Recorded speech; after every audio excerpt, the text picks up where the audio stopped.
Welcome to Disruptor Confessions. I'm your host, John Ayers, and today we're diving into the world of AI filmmaking. I'm super excited. We're going to welcome our guest, Ryan Patterson. He's the co-founder of Queen One Studios, director at Grail. He's a creative partner with Runway, Luma, Haloo, and Kling. He's an award-winning filmmaker, was rated top 100 on AI creatives last year on LinkedIn. So Ryan, welcome to Disruptor Confessions. Thank you so much for having me, John. I'm excited. Now, Ryan, you're out of Toronto, is that correct? Yeah. So I happen to be based in Los Angeles, right? The Hollywood, the film capital. But I know over the years, Toronto's become a film hub for sure, as Austin, Texas, and others. But is it TIFF, the Toronto International Film Festival?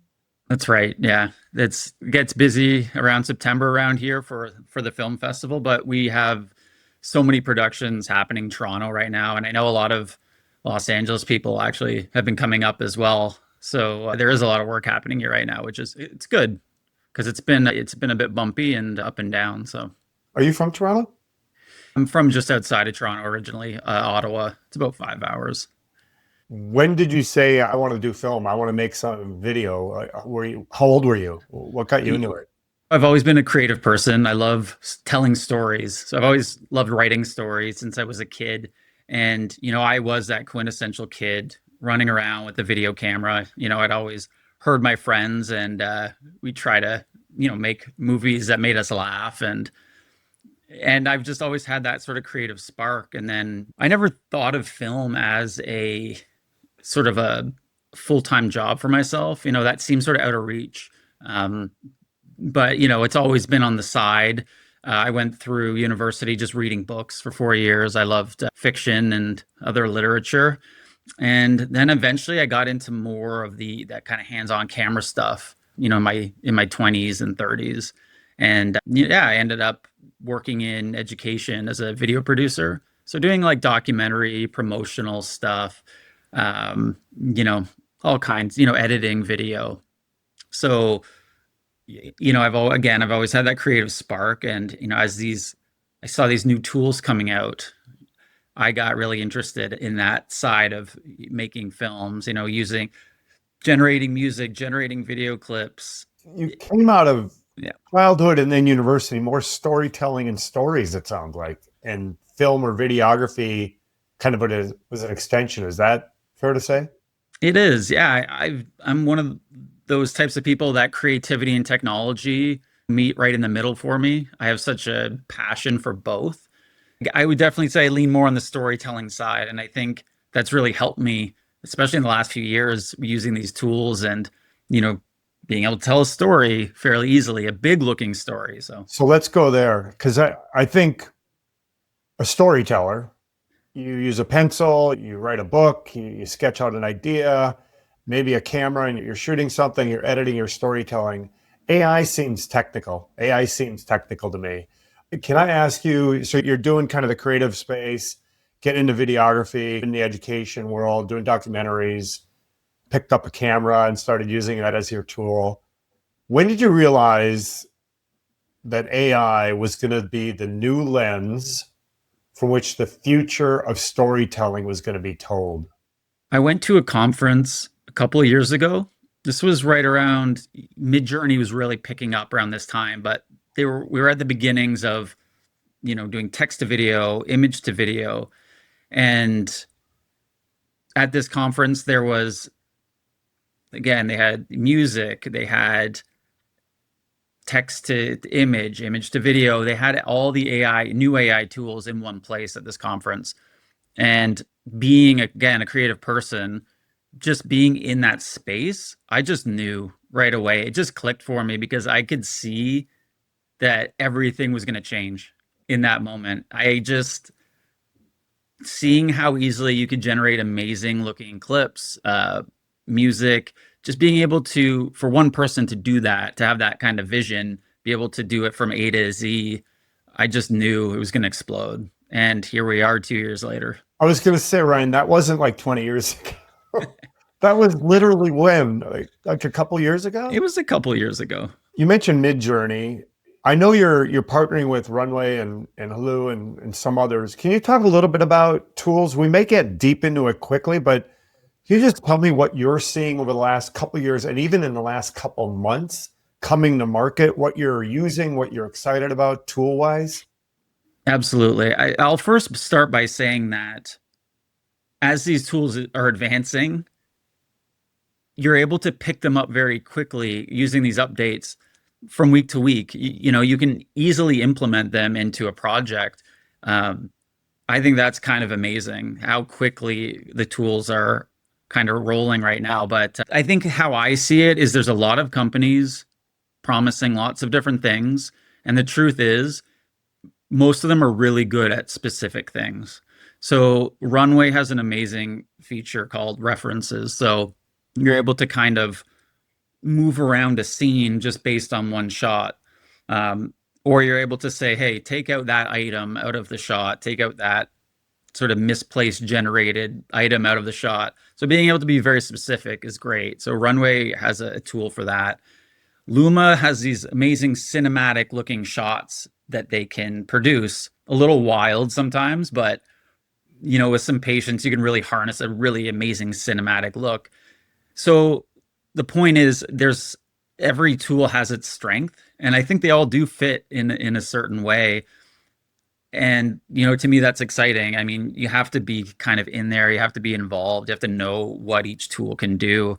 And just again, on that, the speed of the iterating on this technology, it's incredible because, like I said, you could be halfway through a project, they update their model, and then the next day you're using that completely updated feature.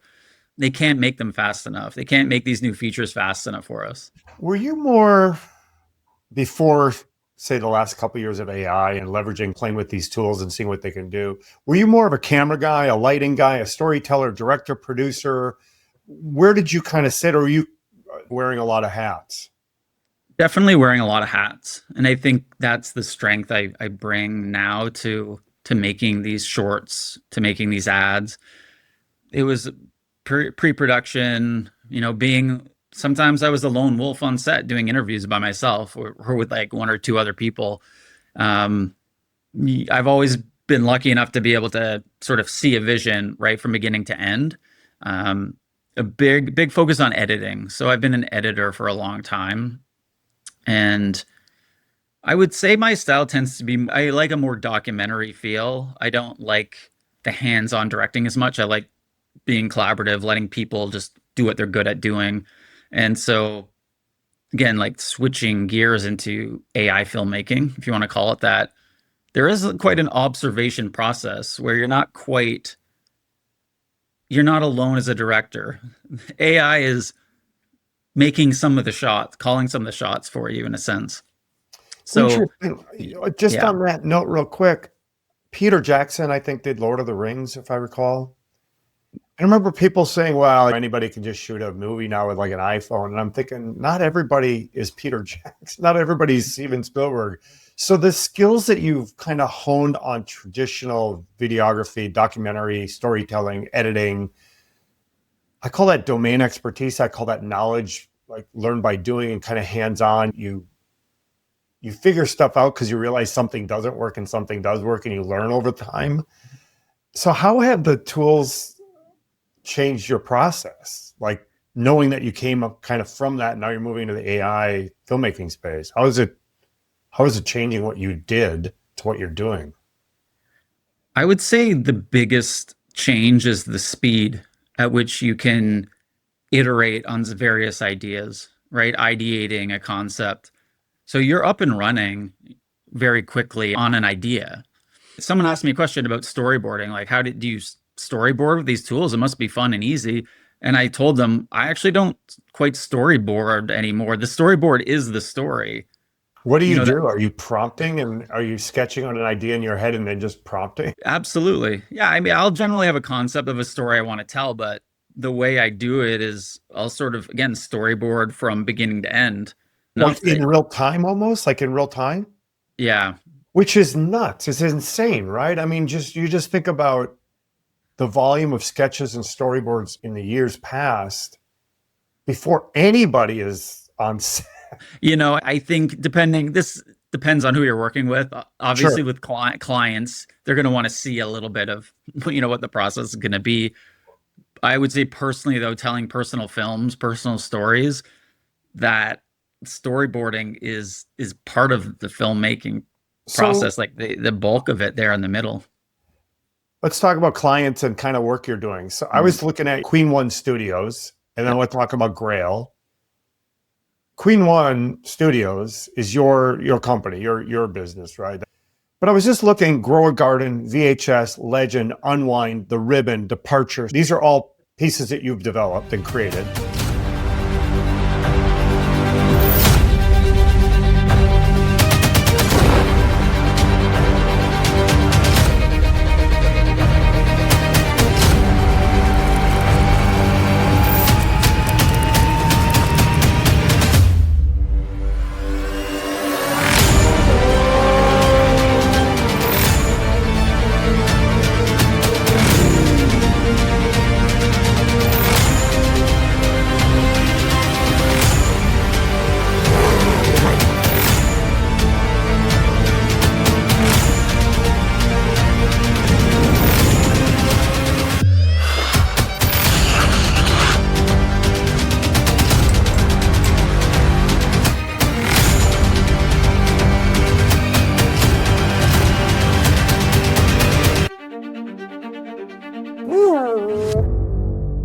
Those are not over the last 5 years. Those are like last 5 months. Yeah. So that in and of itself, talk to me about what's Queen One Studios. Queen One Studios is an AI powered production company. So we'll do everything from storytelling, advertising, short films, and the education part, which has been really important as well. There's so many people who want to know, they'll come to the site and watch a video and ask, how did you make that? And so I love chatting, nerding out with people, telling them how all these tools work. I think Queen One Studios for me started as experiments. So I was experimenting with all the AI tools, making shorts, sharing them online. And over time, that started turning into some interest from various companies who wanted to sort of harness what we were doing. So it's an interesting kind of model, right? Use the newest tools, create something sort of short and sweet, and post it and just share it. And, that can give anyone online an idea of, oh, how could we partner with this person? What kind of advertising could we do? Or maybe for a television show, we can leverage this technology, right? So, in that sense, it feels very, very cutting edge. And I've mentioned to some folks that since Netflix announced that they had been using AI on some of their shows, we've been getting a lot more interest now. People are curious, people feel more comfortable to the idea of using AI. So it's been busy the last, I would say, few months. Ryan, I'm all in on what it's doing to the filmmaking space. I am curious, and I recently spoke with a traditional filmmaker. He actually does more TV commercials, but he's not touching AI. He doesn't believe it can do what he can do. So I guess maybe the question is some fear AI is going to replace human filmmaking. What's your take on that? I mean, the human element is the most important element. And I think if you took a look around at the folks who are in this space, you know, they're creating short stories, personal stories. There's obviously a human element to it. Yes, there's AI slop. I hate the term, but people use it a lot.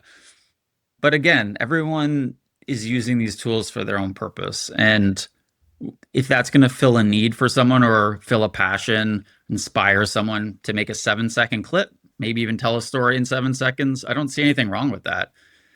I think this is just going to elevate everyone. This is going to elevate storytellers. People are going to have to reach to that next level to tell a good story, right? If there's going to be so many people out there sharing their 7-second clips, sharing their 5-minute shorts, I think this is just going to get people needing to be very creative, learning different ways of telling a story, right? To kind of stand out from the noise. And it's just that human element is going to be the most important factor in that. So you mentioned Queen Ones and the ability to create a 7-second piece and share it just now. You also work with Grail. Mhm. You also mentioned that these don't take months or years to learn, like moving from like traditional editing to Final Cut Pro or to like After Effects, which could have taken weeks or months or years to really hone your skills. You're seeing your adoption and ability to use these, I don't want to put words in your mouth, coming in hours and days, not weeks and months. Is that right? That's right. So when you're working with Queen One or with Grail, can you talk a little bit about that process of how you go about that? What are you working on? For sure. Again, it's been, like I said, it's been busy. So working on various things. Some people choose to not want to disclose that they're using AI on their shows. So can't talk about those, unfortunately. But I'll just say there's a big opportunity in the recreation space right now. So documentary. If you can imagine talking about ancient civilizations, things that have happened in the recent past, where people have a story to tell, right? Human stories to tell. If you can imagine using AI to recreate a lot of those stories, right, where someone wasn't on hand with a camera, it's really powerful. And I'll say that I think the productions we've been working on, you wouldn't know that it was AI at this point. So you're saying, and I'm just speculating here, but like going back to the 15th century and telling a story because no one was there with a video camera. You're saying stuff like that, kind of content like that, or documentary footage that might be nature, where you currently have cameras sitting for months or years on end just to capture 3 seconds. You're saying that kind of content can be generated, especially historically looking Yeah. backwards, that you're seeing a demand for that. Yeah, absolutely. And it's exciting, and I think the thing to keep in mind was that these shows wouldn't exist without AI because they're being funded for the fact that smaller teams can actually recreate these scenes, right? So these shows wouldn't have existed otherwise. And I think that's just an opportunity and it's really exciting. And the stuff we've been working on is really cutting edge in the way it's being created. And I can't wait until we can talk more about it. So let me ask you about a project, and maybe it's one of your own that you can share a little bit more details around, maybe one that I mentioned earlier. I'd love to learn about what have you done recently, a project that you can share, tell us a little bit about the details, about your process. How did the concept come into be? You mentioned storyboarding is kind of prompting. Tell us a little bit about your process of a recent project. Maybe tell us what the name of the project is and how you went about creating it. Sure. I think I'll bring up the ribbon. So that was a short that I did earlier this year, and it made the rounds online because I think it spoke to people in a way. It's a bit of a more sort of emotional story. So I'll tell you how I started this. It's a figure skating story. You get to see her life sort of from beginning to being at the Olympics. She's wearing her signature red ribbon. Her entire life has brought her to this very moment.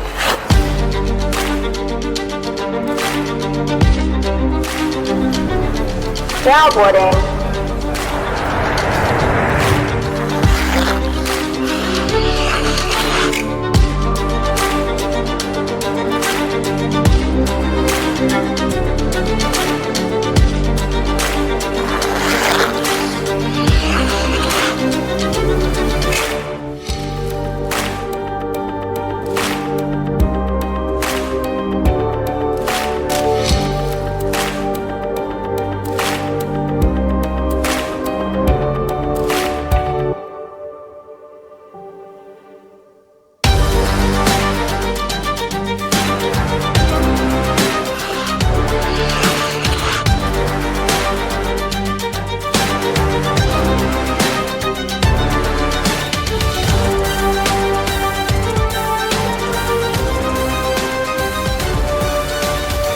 And the reason I chose to do that story was my partner works in film. So she's a set decorator and they were working on a figure skating show.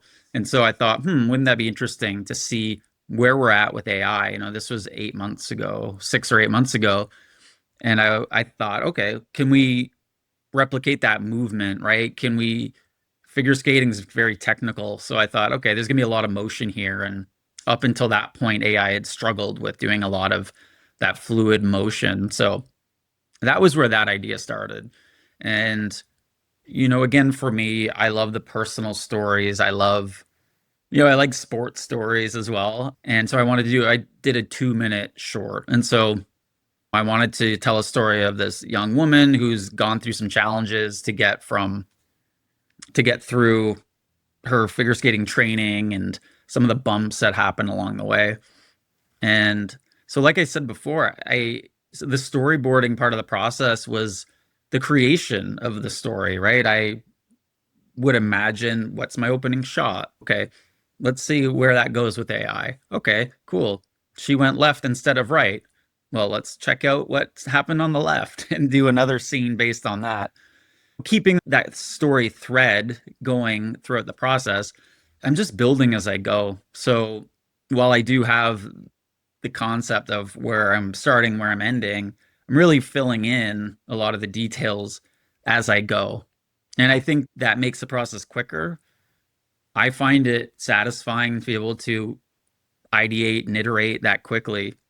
And, I was able to use a lot of the new tools for that.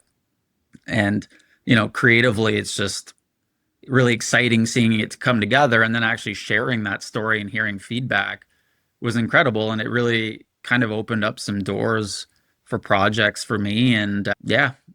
Can I ask you, yeah, from beginning to end, Ryan, how long did it take you? Do you remember ish? It was about 40 hours.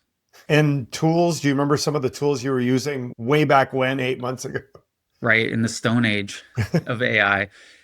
Yeah, I didn't use too many tools. 11 Labs I always use for sound effects. In this case, I use Luma specifically for doing image to video. And it did such a fantastic job. And what other tools? I would have used Google Imagen 3. So that was, I think, their last model of Imagen. So they do a really nice cinematic looking shot. In a sense, you're kind of generating movie stills, right? That's sort of how I go. Between the three of those, a little bit of ChatGPT to help piece the story together, help me get from one scene to the next. That was helpful as well. I think ChatGPT really is a creative booster for storytelling as a sort of a writing assistant, an idea assistant, where, the story came from me, but I was really able to build on it with ChatGPT. Do you find yourself using different tools now, because the tools are like being released every couple of weeks or couple of days? Do you find yourself like trying new tools? And if so, what tools are you using recently? Absolutely. Like I said before, all the tools have their strengths. So when one company puts out a new model, everyone kind of jumps over there to try that, right? So right now, I'm using a lot of Google VO3. It's very solid. It's very quick. And it also does amazing lip sync. So it's very versatile. And so I know a lot of people are using that. It also offers an unlimited subscription. So, you can use an unlimited amount of generations, which obviously people love. So that's been great. I've been playing with Sora as well, which, as far as prompt adherence, it's pretty incredible. I'm sure everyone's seen some clips at this point. Luma, again, they've just released a new model, and cinematically, it's incredible. So those are three that I've really been using. Then tools like Google Nano Banana, which, if you've seen that in action, it's incredible. Again, just being able to start with a single frame, the person's face, and then asking, hey, give me an over the shoulder of that person, give me a wide of that person, right? Like, that's how filmmaking works. You need coverage of a scene to tell the story, right? And I think Nano Banana and Runway references, being able to work around a scene, that's the core of storytelling, is deciding, okay, what shots are we going to use and why are we going to use them? Do you have a wide shot to shows someone maybe isolated on a mountain, right? It's just so exciting. And we're with all these new updates, you can tell that these companies have been listening to the creators because they're really implementing a lot of the suggestions. What I find interesting is black and white film to color to sound, all these different stages took years or decades, right? And here in a matter of a few years, these companies have just come onto the market, or the big companies like Google and others have jumped in with Veo 3, Google Veo, and now Sora 2. And the pace of the change is dramatic. Can I ask you about the term AI filmmaking? Have you heard in the circles that you're in, is that kind of where people are landing, even though they might be producing a TV short or a social media piece or an ad, like a video ad? What are people landing on in terms of terminology around AI and filmmaking? Is it decided yet? What do you refer to it as? Yeah, I imagine most of the people who have that in their bio, AI filmmaker, probably are excited for the day that they can drop the AI part out. You Oh, know, that's how I see it. It's filmmaking, it's storytelling. It's just we're well, harnessing new tools. so Ryan, maybe that's a question then. What you're in it, deep in it, trying new tools, partnering, working with Grail in your own Queenwood studio, you're deep in the work. What are the misconceptions of AI filmmaking right now? The misconceptions are that it's a cheap and quick and easy way to get what you want. So that's false. I think obviously there's some affordability to having a smaller team do something, right? But the time required to do these shots, some can be simple. Yeah, you can pump out 5 to 10 nice looking shots per day, but every now and then you're going to come up against something that's going to require a lot of troubleshooting. So the nerds are really going to come out on top, right? You need to just experiment with the tools. And so I think, again, back to the misconceptions, there's this idea that you can hire one person and they're going to be able to do a complete documentary show beginning to end. That's not how it's going to happen. You're going to need lots and lots of people. And I know right now from the stories I'm hearing, the people I'm talking to, is there's not enough people to actually fill those roles. But these jobs are posted, there's demand, people are running with these ideas, and they're really exciting ideas. But you need people to do them, right? So Where do you see the biggest opportunities? Is it in filmmaking? Is it in like advertising, TV commercials? Where do you see kind of the biggest need or the biggest opportunity right now? I can say from my end, it's been more on the film and TV side, and then picking up some ads here and there. I've been finding it more in the documentary space, like I mentioned, but I've seen people whose strengths tend more to like the advertising side. They've been working with big brands already, so everyone's kind of coming out now to try and find some projects here. The work you're getting, are you super busy? I mean, just being transparent. Yeah, absolutely. I mean, I couldn't imagine this a year ago. So I've talked to a few others, some folks you may know in the AI creative space, where the convergence of AI tech and creative and filmmaking, and they're all saying the same thing, that it's emerging so fast.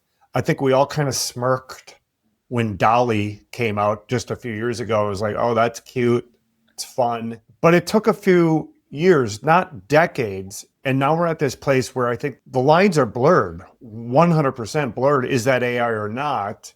I see it in my own behavior, my own observation. And I'm a former art director, creative director. So I have a fairly critical eye, if you will, working in advertising, working in film. I understand it. I've been around the space. Someone like you, do you have a kind of an aha, holy what moment every day when you're seeing something? What's your take on where the landscape is today? Absolutely. I now have to just imagine that anything I'm seeing isn't real, which is a weird starting point. I have two kids, they're 11 and 8, and I know that an important part of raising them now is be having to be critical of everything they see online, you know, double checking their sources. Obviously, those are important skills to have, but right now it's a little scary, I would say, especially when Sora 2 came out. Just seeing how sort of lifelike, real it feels, and even going through your Instagram feed now, right? There's some wild clips out there that, you know, you laugh at. They're fun, they're amazing and amusing, but they're not real. Ryan, 6, 8 months ago, this is my observation. I felt like there was a pane of glass between me and the creative. Something just didn't feel right about it. Oh, that must be AI. Now, I don't always see that glass. And I think we're kind of in this social media, mobile phone, accepting very short, brief bites. We've been trained, many, over the last several years. I don't think I see that pane of glass, that veneer, as much as I did just 6, 8 months ago. And I think you're right. I think I'm more skeptical. Is it real? What's your take on it in terms of timeline in the last 6 months, last year, last month? I think everything changed in the last 6 months as far as perception, like you just said, right? I think there's been a perception shift around AI. There haven't been as many folks online pointing out flaws and this and that. I think that people are sort of embracing the tools now a little bit more. We're seeing more humanizing of the stories that they're telling with them. So in that sense, it feels like a new medium. Which, so like I figured out the tools. Now I want to tell a really good human story. Yeah. We're kind of moving from that, which is probably still evolving as these tools continue to grow and mature and new ones come to the market. You've been doing this a few years. You're producing amazing work. Did you get recognition at the film festival recently? I've been lucky with some of my films. I think it was that approach I told you about. You know, my way of creating a film is I like cinematic and I like characters.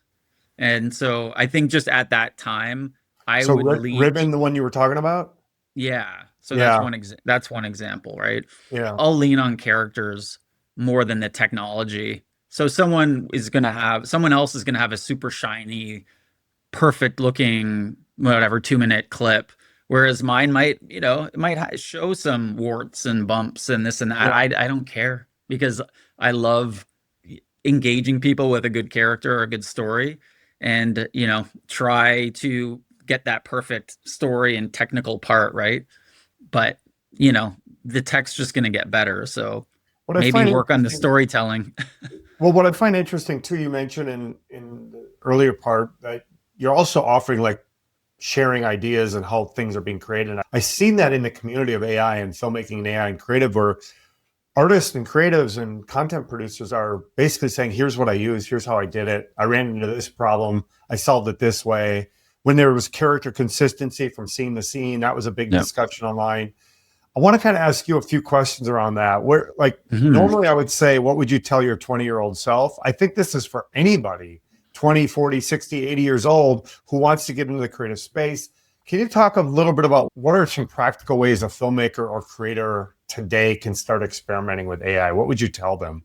I always say the same thing. Start with a story. So tell a short story. It could be 30 seconds or a minute. Write down the idea, write a little script, right? Imagine what the shots are going to look like, and just commit to it. It's hard and it's frustrating. And the first time you do it, you're going to want to throw your laptop out the window. But when you commit to it, you learn so much. And I think that's been a part of the process for everyone in this space up until this point, is the people that just took a leap in and just went for it and created a 1-minute short. You learn so much in that process. You learn ideating off the bat. You learn the creating images with AI. You learn how to turn them into video, right? Then you have to bring in sound, and then you have to edit it together. You know, those are some of the building blocks of creating a film or telling a story. So if you can do all of that, if you can learn how to do all that, it doesn't matter if it's not your favorite thing, or if it's not perfect technically, you just made a story. And that's the first step into telling a better story, right? So just putting pen to paper, coming up with an idea and a script, and then going through that whole learning technical process. I love it. And, even just talking about it excites me, right? I can't wait till I get to do my next film. I'm just too busy right now to do my own. So one of the things that you've got me thinking about is I'm a production company. I'm an ad agency. I'm a small film studio. I'm an independent filmmaker. I've got lighting and grips and sound design and set dressers and makeup and wardrobe. And then Ryan's over here going, yeah, I've got AI and I can do filmmaking and storytelling. Can you talk a little bit about what traditional production teams can do to integrate AI without losing kind of their creative identity? How do you see that right now? It's a tricky question. And, I have to be really sensitive around even how I talk about it, because I don't come from traditional film. I do come from video production, but it's a small subset of that larger world. I can talk about my partner, who is a set decorator, and how you can imagine how sets are being virtualized now, right? She obviously worries about her career and where it's going. So I do think creatively, though, the creative elements of those jobs are going to be safe in a sense, right? When I'm talking about recreations, I'm not a master of 1950s LA homes, right? I don't know what they looked like. Someone with a sort of background in decorating for film would have a better sense of how those things work. So those skills can be and will be sort of transferable. Interesting. Yeah. Yeah. I mean, I think like taking that further, a lot of times people want to go 10 years out. Let me ask you, I don't want to go 10 years out. As we described, the last couple of years have been mind-numbing.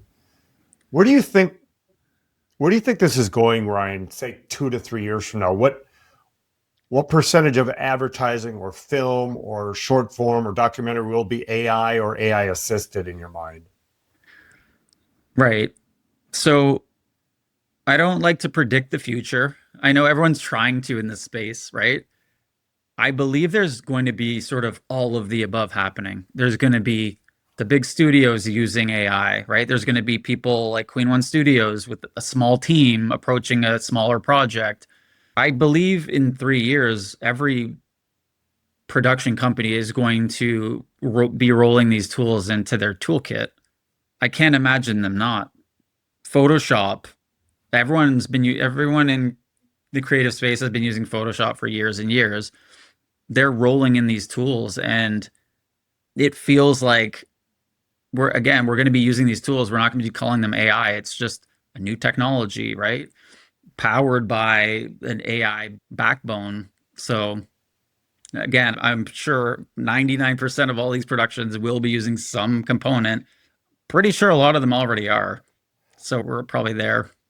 I know you don't want to think about like 2 years from now, but what are you seeing today? And maybe that'll give us a sense of where we're headed. Years ago, there was a producer and an editor, and they started calling them a predator. There's going to be one person's going to do both jobs. Now I feel like it's kind of in the hands of a handful. What creative roles do you think will transform completely due to AI? 2 ways to ask that, Ryan. Who's going to lose their jobs first? And maybe who's going to lean into like new opportunities? Where do you see that? Some of those hands-on jobs in film are probably going to be lost. You have construction, you have painters. And the only reason I say that is because I can see that the set of tomorrow is going to be much more virtual than it is. So how that's going to change over the years, it might be a slow process, but I feel like people in those parts of film might lose their jobs. And then on the other hand, I see people who are storytellers, who know how to tell a story, who are passionate about telling stories. They will find some opportunities, I believe, because what happens when you or I can just perfectly recreate a character, perfect lip sync, perfect lighting, perfect background, right? Well, where do we go from there? And so the people who can inject life and some human aspects into those characters are going to be very powerful and what the technology and the industry to come. You're in the AI creative space. You're at that intersection, if you will, between AI and filmmaking, AI and videography, documentary work. You do have a little bit of an eye on the education space. Have you kind of taken a peek at what's out there in terms of what industries are going to be disrupted? Yeah, I mean, we talked about advertising, we talked about film. I mean, yeah, the education space, of course, is going to transform. I think it has to. And it's actually, I think it's an important part of this whole process. Someone asked me the other day, like, okay, he's like, well, you've had 20 years experience editing, right? So what about people who are just coming into the space now? They don't have that background and they're going to just be stepping into this landscape with all this new technology. Maybe it hasn't been incorporated in their program. So education broadly is going to have to really look at how they're training people, and they're going to have to adapt fairly quickly. And I think education, because of AI, is going to transform immensely. And I think it has to in the next 5 years. So poking at that a little bit, what are students or educators and professionals in the business world, what are they getting wrong about AI right now in the creative industry space? Like, what do you think they're getting wrong? I think people who have been more traditional VFX maybe are coming down a little bit harsh on the shortcomings around AI. And I mean, they've built a career on picture perfect pixels, you know, and I respect the hell out of that. I think you can't discount where it's going to be in a year, right? I mean, like I said, we're already working on TV. People won't know that what they're watching is AI. We're there now, right? And advertising as well. It's very difficult to tell what's real, what's not. So from that sense, I think this idea that AI is not there already that's a misconception because it's being used widely. I think you touched on this earlier, kind of along that same topic. I call them naysayers, but is AI going to erode quality storytelling and the storytelling instincts, or do you think it might actually sharpen storytelling? I believe that as an assistant, AI is a perfect partner in a sense that I think the writing process is typically a slower process. And I'm, again, not someone who comes from traditional film or, you know, I'm not a writer, but I find that part of the process fairly quickly. When you get tripped up about, okay, how do I get this character from point A to point B, right? The process can be very quick. If you ask ChatGPT, give me 100 ideas, and then you'll find one. And even then, you're going to want to put your own spin on it. I've talked with a lot of colleagues and others on this show. Some people think AI is overhyped. Some think it's underhyped. Let me ask you this way. Do you think in the creative and AI space, do you think we're moving too fast or not fast enough? I think we're probably moving too fast. I'll give you a quick story. I can tell you that some of the projects that I'm working on right now, I'm replaceable. And and it's funny, but I've liked going through the process. I can just see where the role that I'm currently doing could be outsourced to AI in a sense, creating a prompt, for example, where I can imagine in the future potentially feeding a script, a human written script, into some kind of agentic process where it analyzes a script, and not only does it pop out prompts for every scene, but it actually generates all the scenes for you. And that's going to take a while, I think, to really refine that process. And, you know, someone who knows editing or good storytelling instincts is still going to be important for years to come. But again, I think there is a part of the process that is going to become a lot easier fairly soon. And so, yeah, it's a little humbling, to be honest, when I'm working on something and realizing I wonder if a robot could get close to what I'm doing here. So to keep in mind, that's something for me to keep in mind going forward, right? I don't think you're far off. I sense that as well, not just in your kind of role and what you're doing.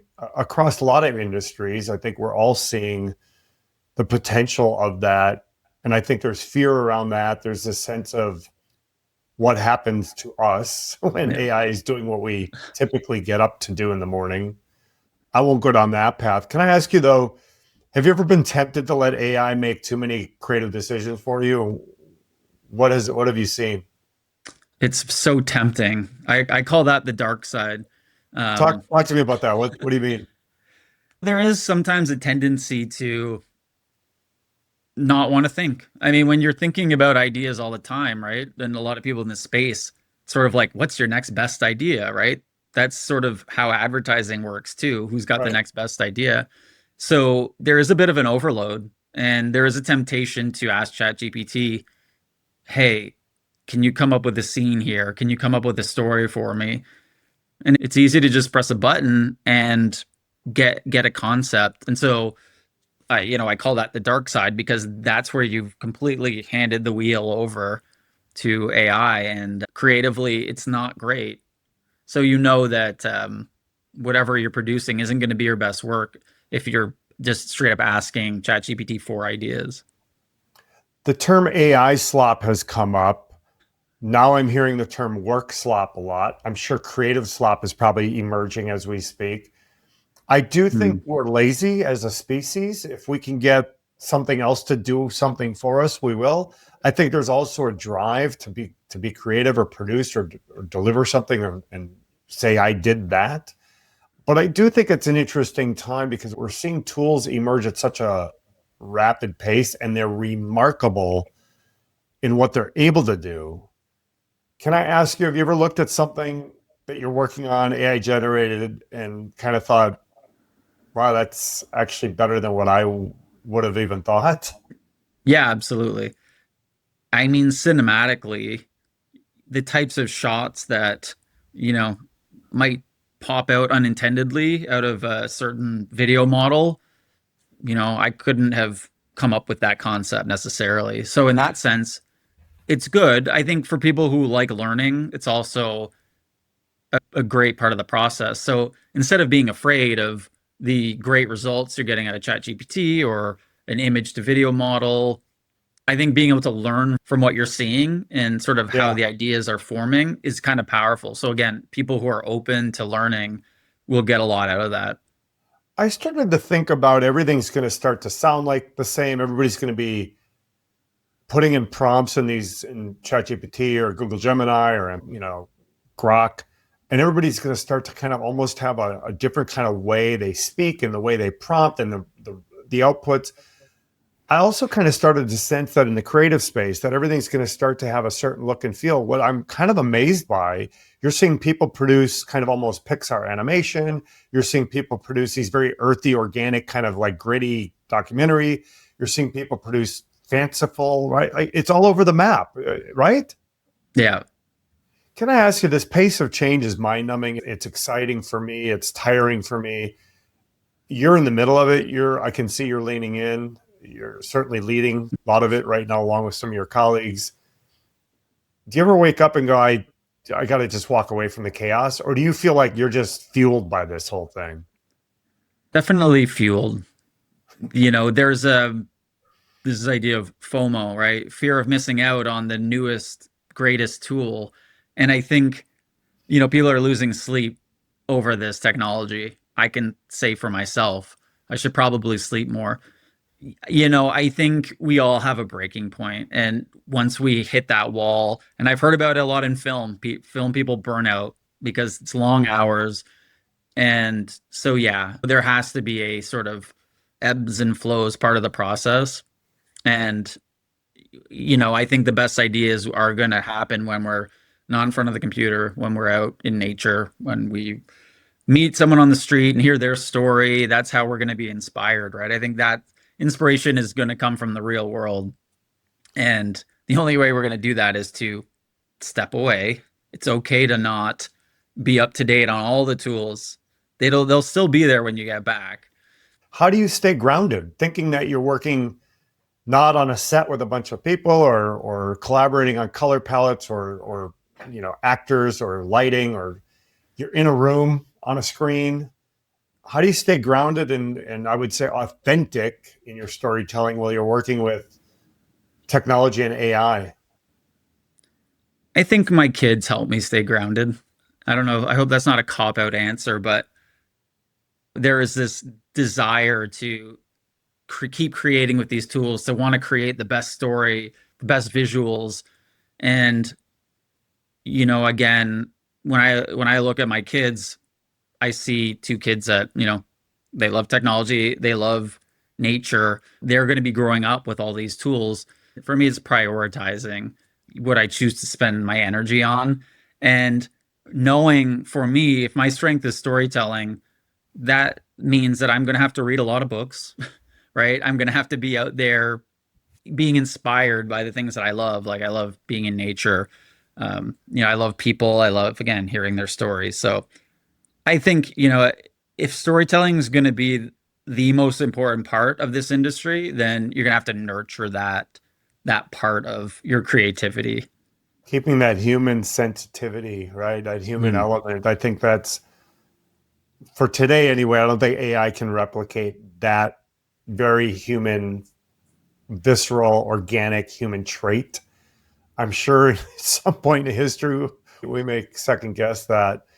Ryan, anything else before we drop? I want to kind of make sure people can find you. They can go to Queen One Studio. Is that the best place to find you? That's right. queen1studios.com. You can find me on Grail as well. Welcome to grail.com. And I'm on social as well, mostly on LinkedIn. Yeah, there's a great AI community on LinkedIn. So yeah. Ryan, I can't thank you enough. Thanks for taking the time.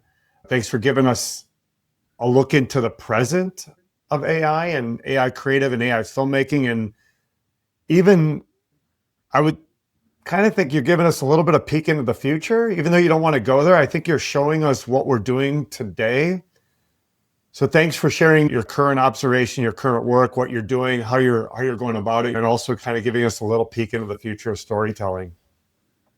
yeah, well, thank you so much for having me. And thank you for embracing this new technology. Not everyone does. So it's nice to be in a space where you can chat about these ideas and nerd out about them. So thank you so much. For sure. Listen, if you've enjoyed today's episode with Ryan here, please be sure to follow Disruptor Confessions, subscribe, join us on Substack, and check out the AI filmmaking creative community. Ryan, thanks again. Thank you, John.